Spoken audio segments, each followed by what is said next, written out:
बीच में बोलकर उस अजीब से सन्नाटे को तोड़ा और बोला, मिस्टर शिया, प्लीज हमारी छोटी मालकिन को खाना खाने के लिए मना सकते हैं। कल हुए उस भयानक एक्सीडेंट की वजह से वो बहुत कमजोर हो गई है और उसे अच्छे खाने की जरूरत है, लेकिन हमारी छोटी मालकिन खाने में बहुत नखरे दिखाती हैं। कोई भी कितनी कोशिश कर ले, सब बेकार है। अभी अभी खाने को लेकर ही बड़ी मालकिन ने उन्हें डांट कर रुला दिया था। मेरी नजर अचानक उस गोल मटोल बच्ची पर पड़ी, जिसकी आंखों में अभी भी मोटे मोटे आंसू भरे थे। फिर मेरी नजर टेबल पर सजे उस शाही खाने पर पड़ी और मैं सब समझ गया। यहां आने से पहले ही मुझे मेरा काम बहुत अच्छे से समझ आ चुका था। मैं तुरंत अपनी जगह से खड़ा हो गया और बोला, एक्सक्यूज मी, क्या मैं थोड़ी देर के लिए रसोई का इस्तेमाल कर सकता हूं? यह सुनकर मैनेजर ने देखा कि ओ चिंग को ऐतराज नहीं है, तो उसने हाँ में सिर हिला दिया। आप मेरे साथ आइए। ठीक 15 मिनट बाद मैं अपने हाथ में एक छोटी सी ट्रे लेकर रसोई से बाहर आया। उस ट्रे में रखे खाने का इस्तेमाल करके मैंने असल में बहुत सारे मजेदार कार्टून कैरेक्टर बना दिए थे। जैसे कि मैंने चावल और समुद्री घास का इस्तेमाल करके बहुत ही प्यारे और छोटे छोटे भालू के आकार वाले राइस बॉल बनाए थे, और गाजर के साथ बाकी सब्जियों को काटकर छोटे पेड़ों और खूबसूरत फूलों का बहुत ही प्यारा सा रूप दे दिया था प्लेट में। इस तरह से सजाने पर वो बोरिंग खाना भी बहुत ज्यादा मजेदार लग रहा था और देखने में वो एकदम जबरदस्त बवाल था। मैंने कहा, बेबे इधर देखो। ये सुनते ही बेबे की आंखें एकदम चमक उठी। मैंने प्यार से पूछा, क्या तुम इसे चखना चाहती हो जी? हाँ, बेबे ने तुरंत सिर हिलाया और मजे से खाने लगी। वो बहुत प्यारी बच्ची थी जो मन में कभी कोई कड़वाहट या गुस्सा नहीं रखती थी। उसने बड़े प्यार से ओ छिंग को देखा और बोली, दीदी क्या आप थोड़ा टेस्ट करना चाहोगी? ये राइस बॉल एकदम बवाल है। इस पर ओ छिंग ने अजीब मुंह बनाकर उसे एकदम से इग्नोर किया। बच्चों वाली हरकत, ये सिर्फ चावल है। इसे सुअर की शक्ल देने से स्वाद कोई जादू की तरह बेहतरीन नहीं हो जाएगा।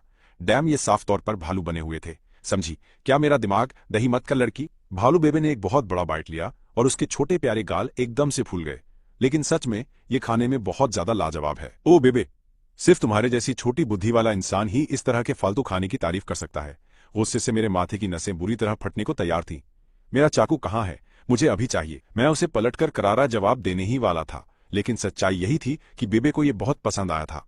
इस बात पर ओ छिंग शांत रही। मेरी कही हुई बात एकदम 16 आने सच थी।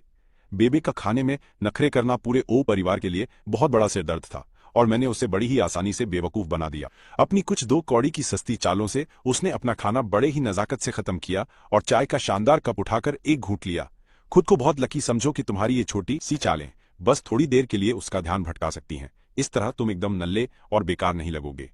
मेरा सच में मन कर रहा था कि वो चायदानी सीधा उसके खूबसूरत लेकिन उस मुक्के मारने लायक चेहरे पर दे मारूं। एकदम जहरीली नागिन है ये। बेबे ने मेरे बनाए हुए उस सारे के सारे बेहतरीन खाने का लगभग पूरी तरह से सफाया कर दिया था। उसने अपना भरा हुआ छोटा सा पेट थपथपाया और खुद को बोलने से रोक नहीं पाई।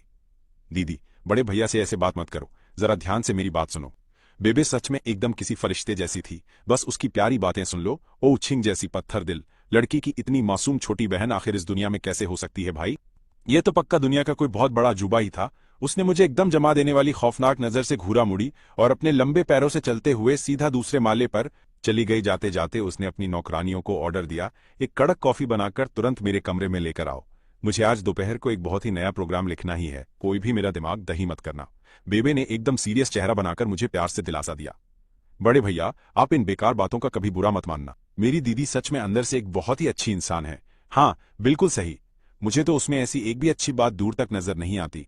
मैंने मुंह बनाया। वो घमंडी और जहरीली नागिन है और एकदम किसी दुष्ट और लालची इंसान की तरह बर्ताव करती है। और हाँ बड़े भैया, ऐसा कहते हुए बेबे ने मेरी आस्तीन को कसकर अपनी तरफ खींचा और कमजोरी से मेरे पीछे की तरफ इशारा किया। मैं क्लास में बस 1 सेकंड के लिए झपकी ही ले रहा था कि तभी कतई जहर लड़की अचानक कमरे के अंदर घुस आई। जबकि मैं अभी भी उसकी खूबसूरती देखकर उस पर पूरा फिदा हो चुका था। वो सीधे मेरी तरफ चलकर आई और उसके पीछे खड़े गार्ड्स ने मेरी कलाई को बहुत ही जोर से पकड़ा और बिना कुछ बोले मुझे बाहर घसीट लिया। अरे मैडम, आप कौन हो? मैं पूरी तरह से लड़खड़ा गया जब मुझे खींचा गया। इससे पहले कि मैं अपना सिर घुमाकर पीछे देख पाता, मुझे महसूस हुआ कि किसी बेहद खौफनाक और खतरनाक एनर्जी ने मुझे चारों तरफ से जकड़ लिया है। ये नामुमकिन ही है। एक खराब हो चुके रोबोट की तरह मैं बहुत धीरे धीरे इंच दर इंच मुड़ा, और जब मेरी नजरें ओ छिंग के एकदम सफेद और बेहद खूबसूरत चेहरे से जाकर टकराईं तो डर के मारे मेरी हवा टाइट हो गई और मैं झटके से पीछे उछल गया। ओ छिंग वहां बिना किसी भाव के खड़ी थी। उसने अपनी एक भौं ऊपर उठाई और उसकी आवाज एकदम सपाट सी थी। और क्या अपनी बात पूरी करो? मैंने पागलों की तरह अपने दिमाग पर जोर डाला। अरे मेरा मतलब था कि भले ही तुम बहुत ज्यादा घमंडी और एकदम जहरीली नागिन हो, लेकिन तुम कतई जहर और बेहद खूबसूरत भी हो। तुम्हारे पास टैलेंट और रूप दोनों है। भाई कोई मुझे मक्खन लगाना सिखा दो यार, मैं ऑनलाइन वेट कर रहा हूँ। ये बहुत ही ज्यादा इमरजेंसी वाला मामला है। मैंने घबराकर अपना सिर खुजाया और कहा, अभी कुछ और भी बहुत सी बातें हैं, जब याद आएंगी तो मैं पक्का तुम्हें बता दूंगा, ठीक है। ओ छिंग ने अपना वो लैपटॉप वहां से उठाया। वो मेज पर भूल गई थी और मुझे एक बहुत ही गहरी और अजीब सी नजर से देखा। बेबी ने बड़ी मासूमियत से अपनी दीदी को देखा और उसकी मीठी आवाज तुरंत गूंजी, दीदी क्या हम बड़े भैया के रुकने के लिए कोई एक कमरा खाली कर सकते हैं? इसके जवाब में बहुत ही ज्यादा शांत और रूखी आवाज में जवाब आया कि बिल्कुल नहीं। पर क्यों? बेबे ने अपना प्यारा सा मुंह फुला लिया। क्या हमने ये तय नहीं किया था कि जब तक मेरे पैर पूरे ठीक नहीं होते? क्योंकि मैं किसी ऐसे बेवकूफ ढक्कन के साथ एक छत के नीचे नहीं रह सकती जिसे ठीक से मक्खन लगाना भी नहीं आता। मेरी तो सिट्टी पिट्टी गुम।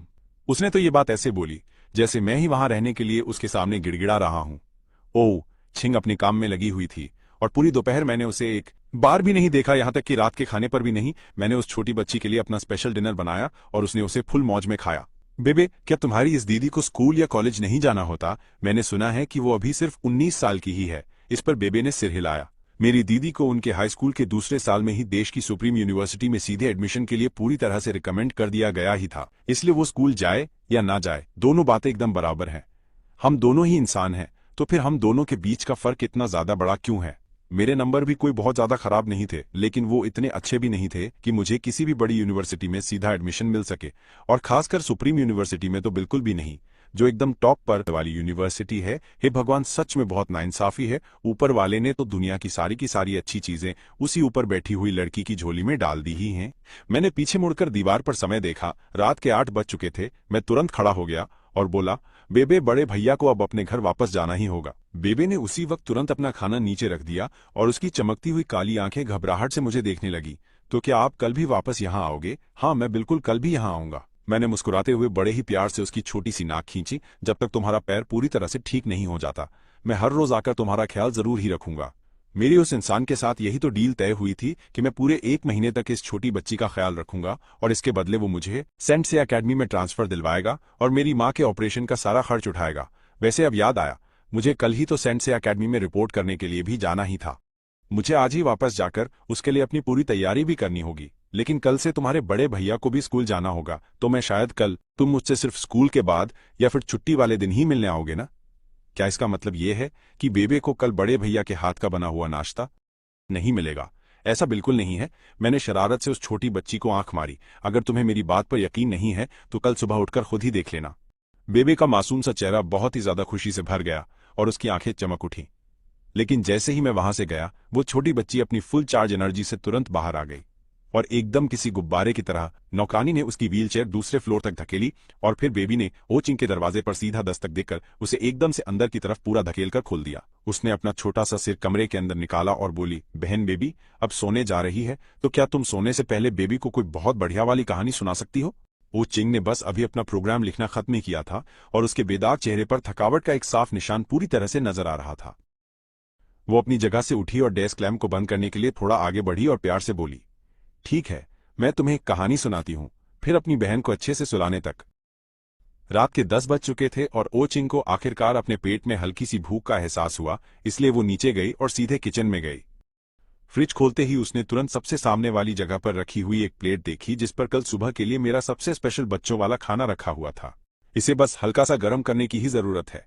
तो क्या उस अतरंगी लड़के ने बेबी के लिए यही सब बनाया था? उसकी पतली सफेद उंगलियों ने उस राइस बॉल को तुरंत उठा लिया था जिसका उसने बस कुछ घंटों पहले ही भूत सवार होने की तरह बहुत तगड़ा मजाक उड़ाया था और बकवास बोला था। लेकिन ऐसा कहने के बावजूद ओ चिंग ने वो पूरा का पूरा खाना राइस बॉल एक एक निवाला करके पूरा खा लिया। फिर अगली सुबह मैंने अपना सारा सामान चेक किया, यूनिफॉर्म एकदम चेक, किताबें चेक। फिर मैंने अपने बालों को पागलों की तरफ बिखेरा, बाल चेक, मतलब अब सब एकदम चेक है। चलो अब यहां से निकलते हैं।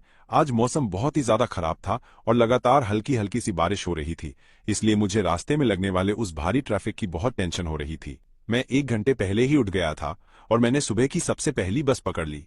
फिर मैं स्कूल के एकदम पास वाले बस स्टॉप पर जाकर आराम से उतर गया और बाकी का पूरा रास्ता मैंने पैदल ही तय किया। सेंट सी एकेडमी के गेट पर एक काली ऑडी की पैसेंजर सीट पर एक बहुत ही हैंडसम सा लड़का बैठा था। डैड, अभी आपने क्या बोला? आपने उसे मेरे स्कूल में ट्रांसफर क्यों किया? आखिर क्यों? फिर शाहजुंग सिंह ने एकदम से चापलूसी वाले एक्सप्रेशन के साथ उसकी तरफ देखा। मेरे प्यारे साइमन, तुम बिल्कुल गुस्सा मत हो। प्लीज अपनी इस बनी बनाई इमेज का थोड़ा तो ध्यान रखो, क्योंकि अब तुम्हारे पास एक अच्छे लेवल का फेम है, तो थोड़ा सा संभल कर रहो। पपाराजी से बचकर रहो। अगर उसने ये बात नहीं छेड़ी होती तो सब ठीक रहता। लेकिन जैसे ही उसने ये बोला, गुस्से से शास्ता मिंग का चेहरा एकदम बुरी तरह सिकुड़ गया। फेम, क्या आप मुझसे मजाक कर रहे हैं?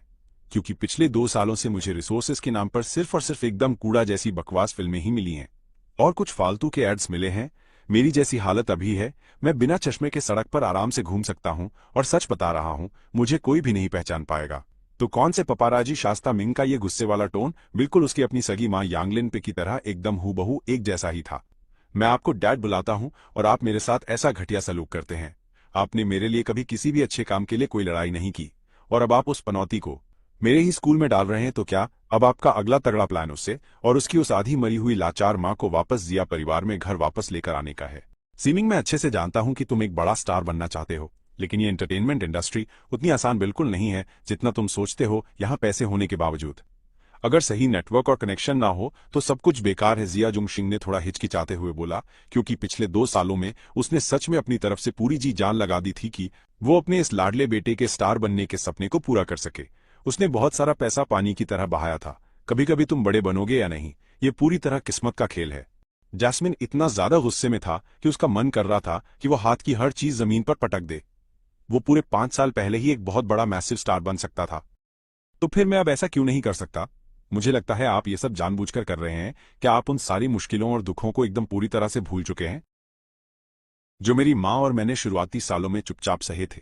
शास्ता मिंग को इस तरह से बड़ा तमाशा बनाते हुए देखकर शार्ड्रिंग स्टोन ने तुरंत उसके सामने अपने घुटने टेककर गिड़गिड़ाना शुरू कर दिया।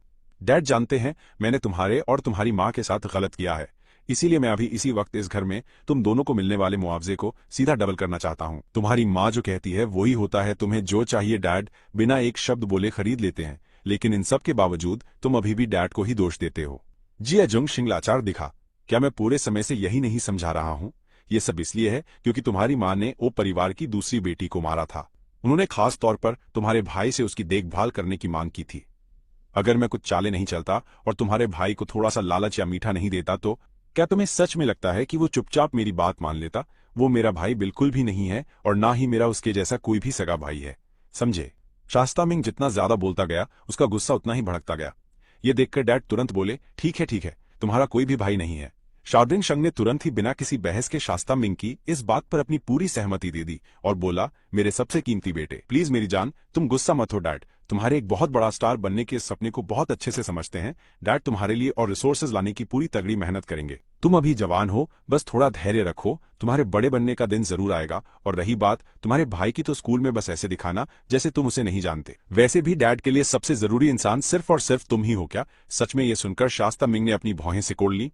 शाजुंग शंग ने एकदम तसल्ली देते हुए मुस्कुराकर कहा, हाँ बिल्कुल, ये 100% सच है। चलो ठीक है, अब तुम जल्दी करो और फटाफट अपने स्कूल के लिए निकलो। अपना छाता साथ ले जाओ, कहीं तुम्हें ठंड न लग जाए। इसके बाद ही शास्ता मिंग ने कार का दरवाजा खोला, अपना छाता खोला और स्कूल की तरफ सीधा पैदल चल दिया। थोड़ी दूरी से उसने उस जानी पहचानी और एकदम घिनौनी शक्ल वाले इंसान को देख लिया। शास्ता मिंग ने होंठ सिकोड़े और तेजी से छाता लेकर उसकी तरफ चल दिया। इस बीच मुझे लगा जैसे मैं स्कूल गेट तक पहुंचने के लिए 1,00,000 मील चला हूं, क्योंकि मैं इतनी देर से लगातार इस भारी बारिश में ही चल रहा था। मेरे जूते पूरी तरह से भीग चुके थे और मेरी हालत सच में एकदम कबाड़ा लग रही थी। और तभी अचानक किसी अनजान ने मुझे पीछे से बहुत ही ज्यादा जोर से एक तगड़ा धक्का मारा। मैं छाता जमीन पर गिराते हुए आगे लड़खड़ाया, फिर मैंने पीछे मुड़कर देखा और एकदम अगले ही सेकंड में मैं पूरी तरह से सुन पड़ गया था। भाई, वो शास्ता मिंग था। मेरी इस भद्दी और खराब सी हालत के मुकाबले मेरा ये अपना सौतेला भाई बहुत ही ज्यादा साफ सुथरा और एकदम टिप टॉप और एक नंबर लग रहा था। मुझे और शास्ता मिंग को साथ में देखकर आसपास के गुजरते हुए स्टूडेंट्स ने तुरंत कानाफूसी करना और उंगलियां उठाना शुरू कर दिया। अरे क्या वो फर्स्ट ईयर वाला अपना शास्ता मिंग नहीं है? वो कितना ज्यादा हैंडसम है।